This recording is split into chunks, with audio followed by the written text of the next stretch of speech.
Abra sua Bíblia, por favor. João capítulo 7, verso de número 30. Põe na tela para mim. João 7, 30. Procuravam, pois, prendê-lo, mas ninguém lançou mão dele, porque ainda não era chegada a sua hora. Feche os seus olhos. Senhor nosso Deus e Pai, em nome de Jesus, continua falando conosco, usa-me como um canal de bênção nesta hora, ó Pai, e que possamos sair daqui diferente do que entramos. O Senhor jamais reuniu um povo para despedir este povo de mãos vazias. Te damos graças em nome de Jesus. Amém. Glória a Deus. Amém? Eu quero falar um pouco com vocês sobre o tempo, as fases, as etapas da nossa vida. Eu acho que você já conseguiu entender que, na verdade, o tempo é um recurso, e um recurso que não pode ser reaproveitado, que não pode ser recuperado. Talvez uma das coisas mais valiosas que temos é o tempo. E quanto mais rápido nós entendermos que estabelecer um tempo de qualidade para a nossa vida, quanto mais rápido entendermos que a vida é única, curta e rápida, inevitavelmente esse entendimento vai fazer com que nós não percamos tempo, que não joguemos nosso tempo fora. É lógico que uma parte do seu tempo é extremamente saudável que você dedique essa parte para que você venha ter lazer, uma diversão, se distrair. É importantíssimo. Pessoas que acham que vieram nessa vida apenas para trabalhar, que colocam um dinamismo acima da média na sua vida e acha que isso é saudável, é só uma questão de tempo até ela descobrir que acabou ficando sozinha, acabou ficando doente e pior, não dá para recuperar mais. Filhos só são crianças uma vez na vida.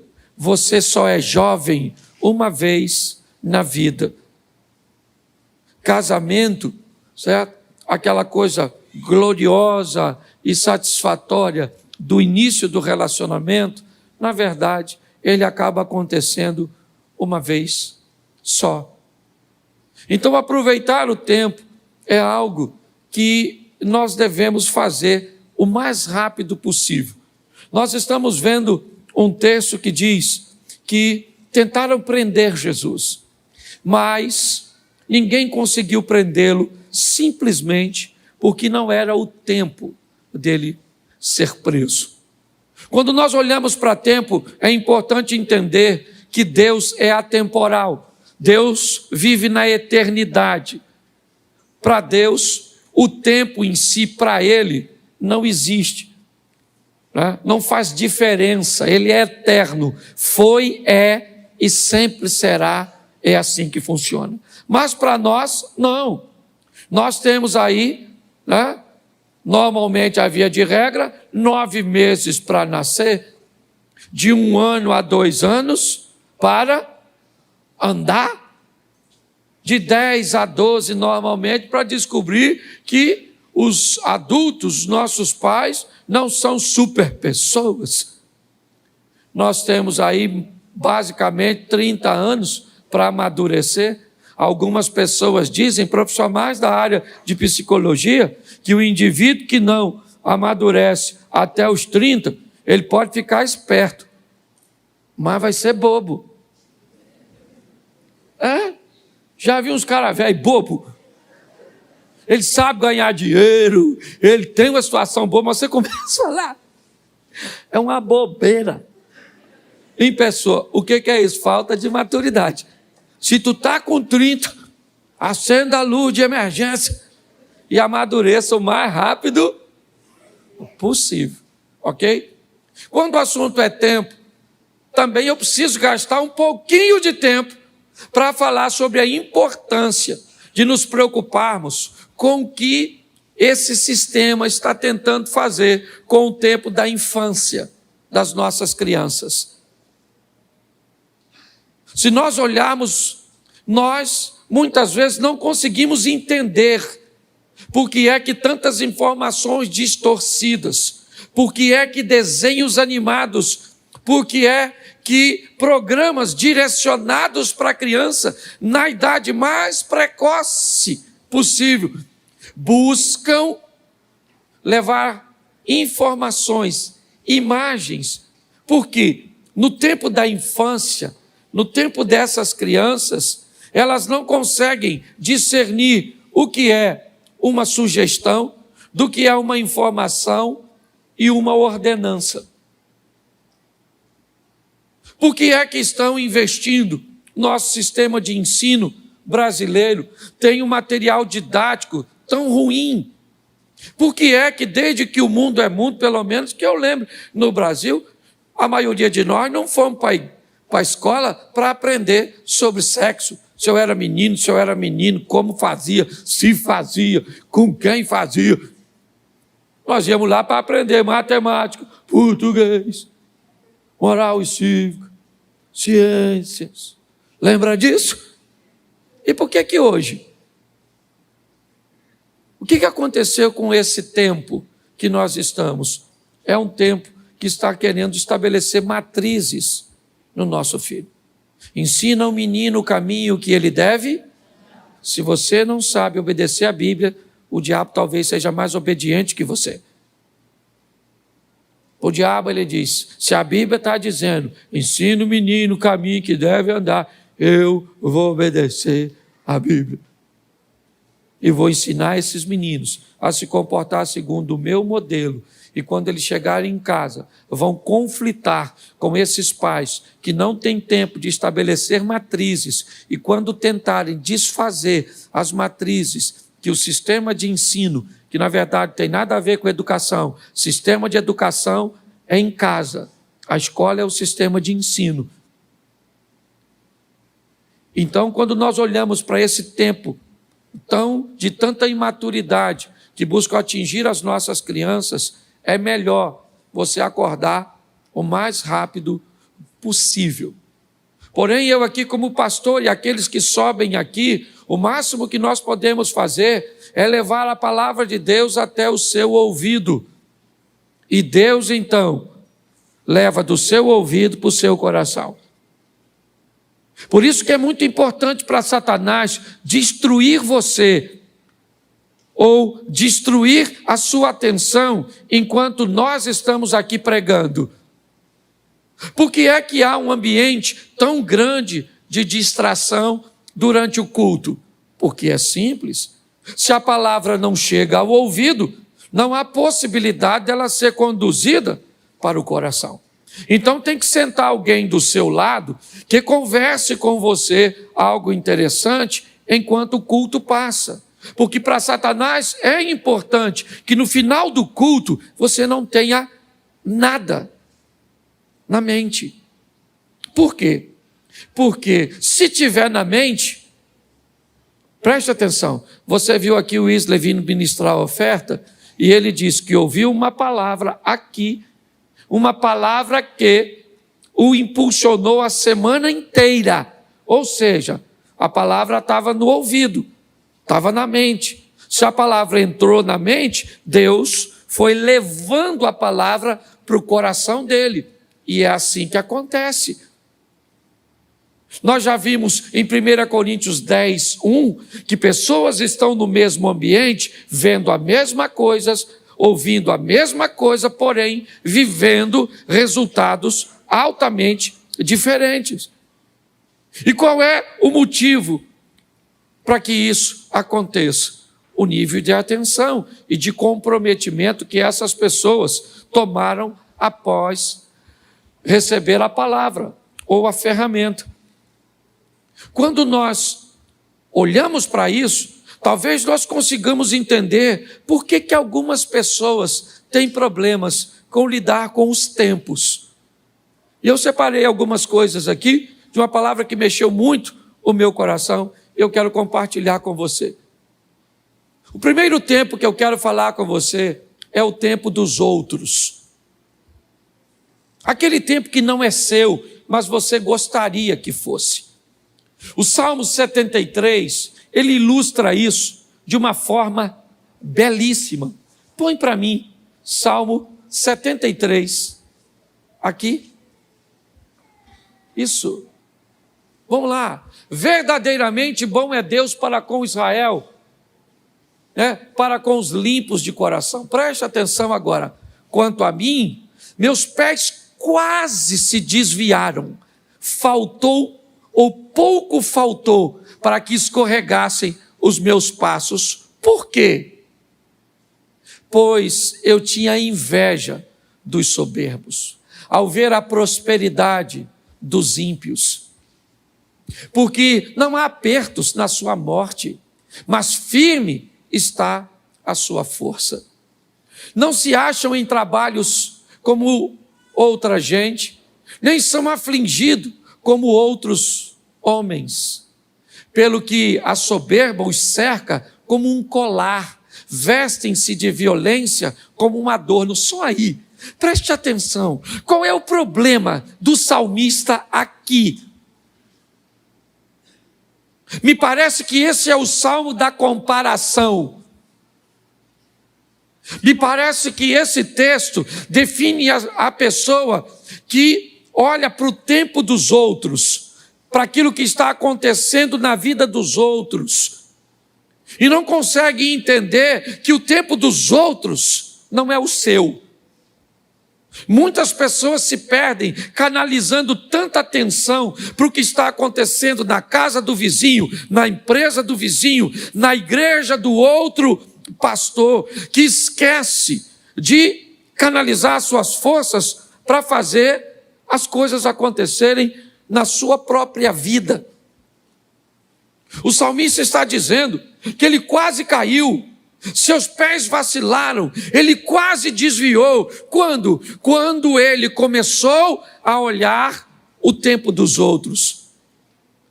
E o que estava acontecendo na vida dos outros era muito diferente do que estava acontecendo na vida dele. Aprenda uma coisa: em muitas fases da sua vida, o casamento de outras pessoas vão estar melhor que o seu. A situação financeira de outras pessoas vão estar melhor que a sua. A aparência dessa pessoa vai estar melhor que a sua. Você precisa ter maturidade para entender que o tempo dos outros não é o seu tempo. Pare de olhar o que está acontecendo na vida de seu vizinho. Trabalhe, ore, entenda que o seu tempo vai chegar. E não use a medida dos outros para estabelecer a sua. Até porque, eu vou ser franco para você, e aqui na igreja você sabe que eu abro meu coração direto. Eu prego em muitos lugares, e por onde eu passei, Abner, eu confesso a você, eu já tive vontade de morar, pelo menos, numas 40, 50 casas diferentes. Nos 40, 50 bairros diferentes. Chego na casa de um cara, pensa num casarão. Bonito, confortável, ampla, umas ruas amplas, bonito. Eu falo comigo, Cláudio, tu tinha que morar aqui. Até eu viajar para outra. Chego lá, eu falo, que apartamento é esse? Rapaz, um apartamento por andar, tudo na porta, não podia morar aqui? Aí eu viajo de novo. Aí alguém me leva numa fazenda. Aí eu falei, Senhor, rapaz, eu tinha que morar aqui nessa fazenda. Aí eu viajo de novo. Vou para uma casa de praia e me deixa lá hospedado. Falei, aqui que eu tinha que morar. Esse dia eu fui para um apartamento em Balneário Camboriú. Me botaram numa piscina de água quente que tinha uma cama que fazia massagem na gente dentro da piscina. Ali eu tive certeza que era ali. Uma cama que faz massagem em nós dentro d'água. Aí eu fui para Brasília. e me levaram para uma casa que tinha até um helicóptero. Eu já esqueci da massagem. O que é uma massagem numa piscina? Com um bicho que leva a gente para as alturas? Aí eu quis morar lá. E por onde eu passo? De vez em quando ainda quero. Mudo para aqui, mudo para ali.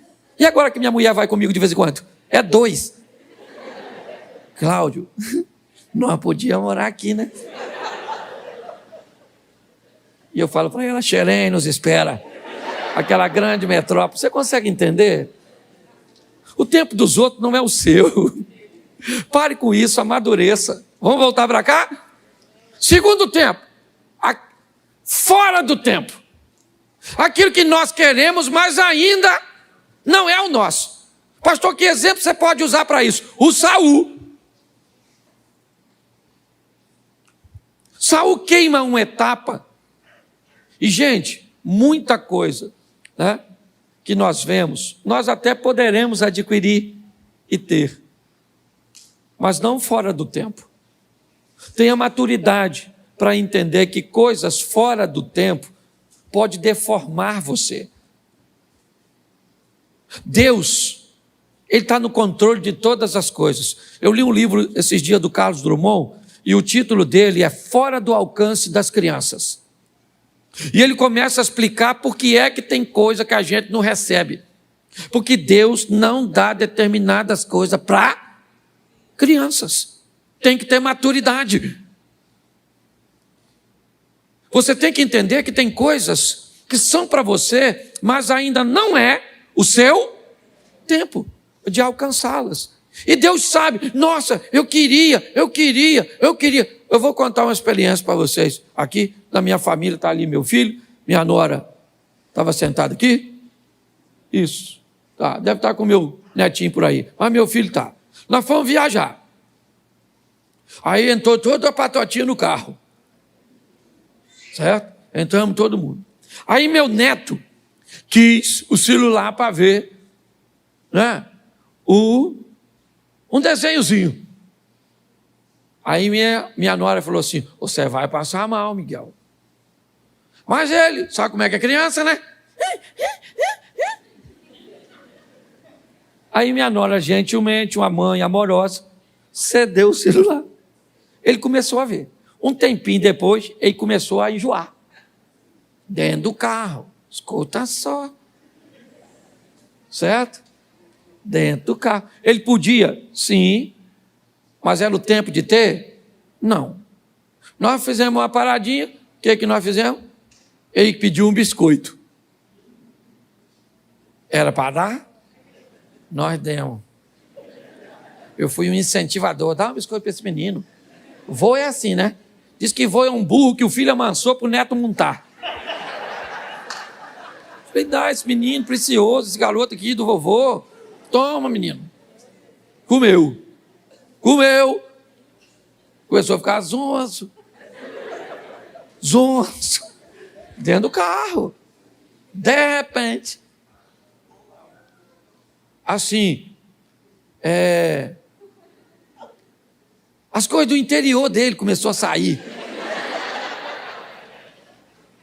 Ele vomitou.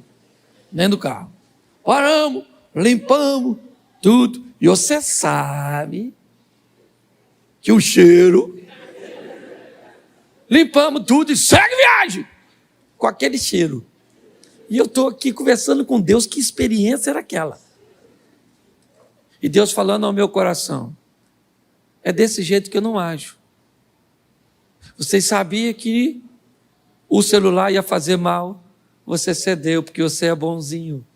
Você sabia que o biscoito ia piorar? Você deu. E agora, Cláudio Soares Duarte, pastor. Porque quando a minha mulher só fala Cláudio Duarte. Quando é Deus, fala o nome todo e ainda usa pastor, que é para chamar a atenção.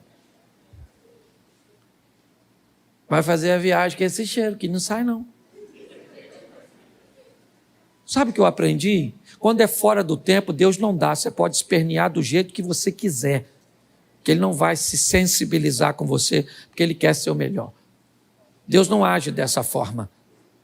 Então, se for fora do tempo, querido, Não queira queimar etapa, porque o negócio vai dar ruim. Está lá com Moisés, fora do templo, achou que era o libertador, se lascou, foi para o deserto. O tempo de Deus é correto, aguarde o que Deus tem a fazer por você. Amém? Ele não chega atrasado na sua vida, no seu casamento, ele não chega, ele sabe o que está fazendo, ele está cuidando de você. Muitas pessoas se atrapalham querendo coisas fora do seu tempo. Nós temos aqui para adiantar também aquilo que está no tempo para acontecer. E aprenda uma coisa nessa vida. Toda oportunidade, ela tem um tempo de duração. Você precisa saber qual é o seu tempo de casar. Não queira casar antes da hora. E também não case depois. Não queira ter filho antes da hora. Mas também não tenha filho velho demais. Que pensa no pessoal chato. Essa turma que tem filho depois de velho. É uma tribulação, uma tribulação, uma tribulação e uma tribulação. Quem tem um filho novo demais, não está preparado para criar o filho. Quem tem filho velho demais, parece que o menino é um bibelô. Não vamos entrar aqui na igreja, porque pode, certo? Ter bactéria. Bactéria deve ter na sua cabeça, infeliz.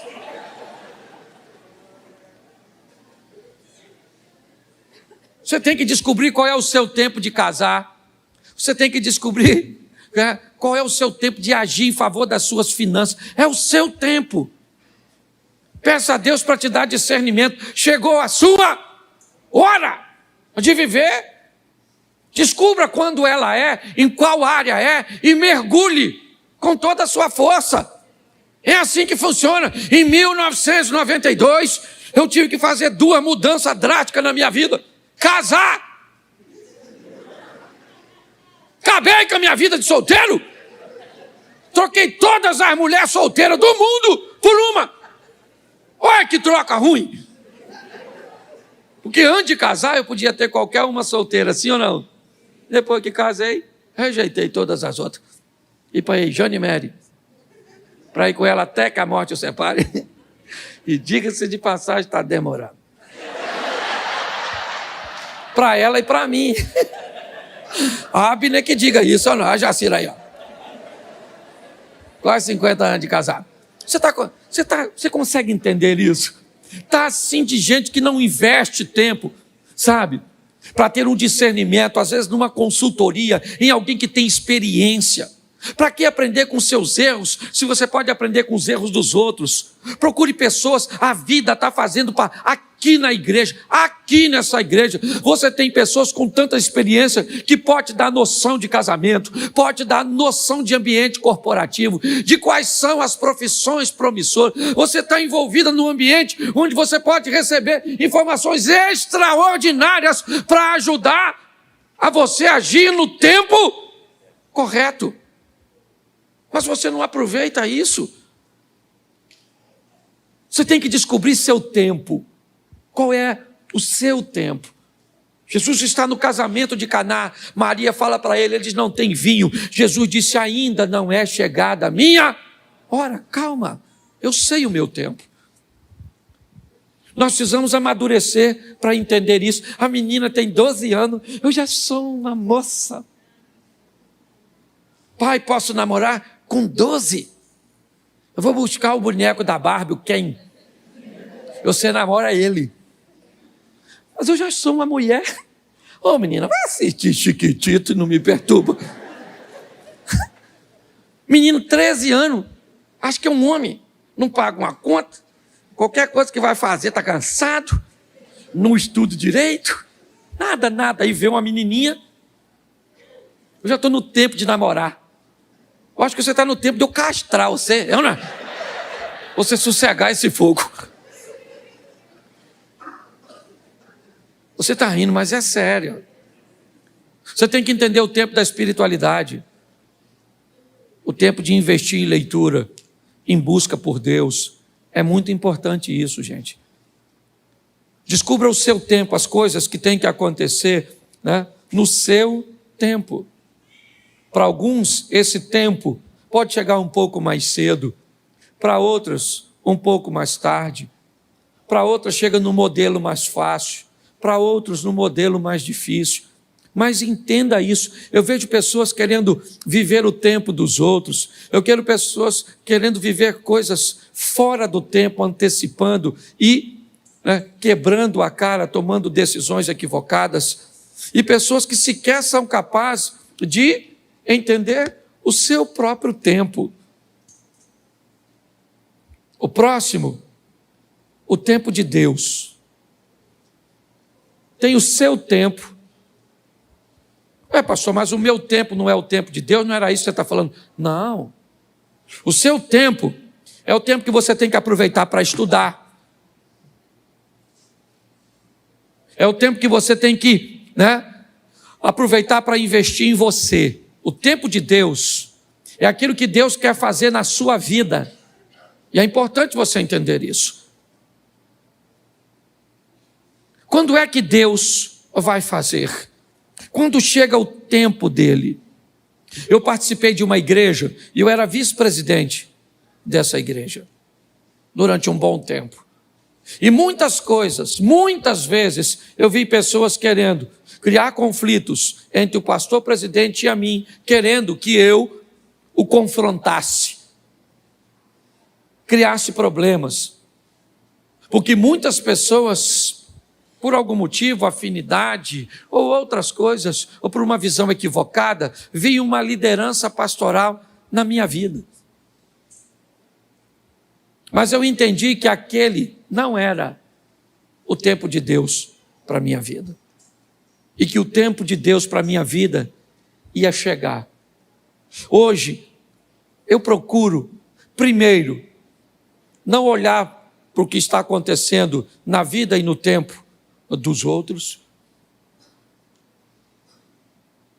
Hoje, eu procuro olhar de uma forma sábia para não querer as coisas fora do tempo.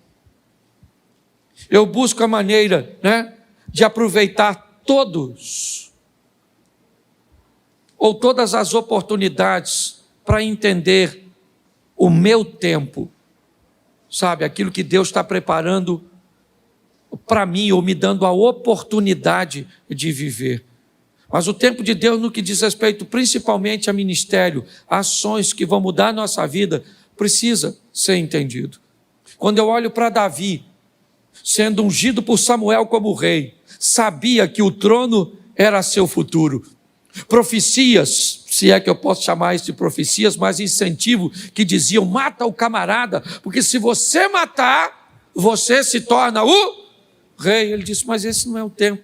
Para que o tempo e que as coisas de Deus se cumpram na minha vida, eu não preciso puxar o tapete de ninguém. O que Deus tem para mim é meu. É assim que funciona. Eu não estava em casa, é o que Davi poderia dizer, quando Samuel esteve lá, todos os meus irmãos estavam lá. Eu estava no campo trabalhando, mas ninguém comeu nada, e o ungido fui eu, porque o tempo de Deus chegou para a minha vida. É importante você entender isso. Se nós não amadurecermos para dar uma olhada nisso, está assim de gente vivendo fora do tempo. Adultos vivendo como adolescente, pessoas que tinham uma situação financeira melhor ontem e hoje continuam gastando no mesmo tempo. É assim que funciona. Homens casados vivendo tempo e comportamento de solteiros, pessoas invertendo tudo e pior, trazendo dores, desconfortos, adversidades para a sua vida. Está na hora de você tomar uma decisão para mudar a sua história. É para isso que você vem à igreja, sabe para quê? Para entrar pelo teto paralítico e para sair pela porta andando. Nós vamos para a presença de Jesus para sair de lá melhor do que entramos. Esse é o propósito. Sair daqui uma esposa melhor, um marido melhor, um colaborador melhor, um empresário melhor, um pastor melhor, um amigo melhor. É para melhorar. O trabalho do Senhor tem o propósito de nos levar para a próxima fase da nossa vida. E para me encerrar, por causa do tempo, nós temos o fim dos tempos. Nós temos aqui, rapidinho, o tempo dos outros, fora do tempo, o meu tempo, o tempo de Deus e o fim dos tempos. Quando nós estamos olhando para esse ambiente, Mateus 24, 44, por isso, estai vós preparados também, porque o Filho do Homem há de vir a hora em que não penseis. Quando nós olhamos para esse texto, nós descobrimos que nós estamos chegando ao final dos tempos. As coisas se cumprindo, as coisas acontecendo. E por favor, igreja, não se preocupe quando vai ser. Não fique preocupado se é amanhã, se é no ano que vem. Não fique preocupado. Tenha uma preocupação. Eu preciso estar preparado. Quando a trombeta tocar e Cristo voltar para buscar a sua igreja, e Ele vai voltar, porque Ele não é homem para que minta, nem filho do homem para que se arrependa. E por que é que nós investimos em vidas aqui para melhorar a sua qualidade? Porque não há evangelismo maior e melhor do que alguém olhar para você e ver Deus. Terça-feira passada, eu levei a Mary para pregar numa igreja e um pastor me chamou.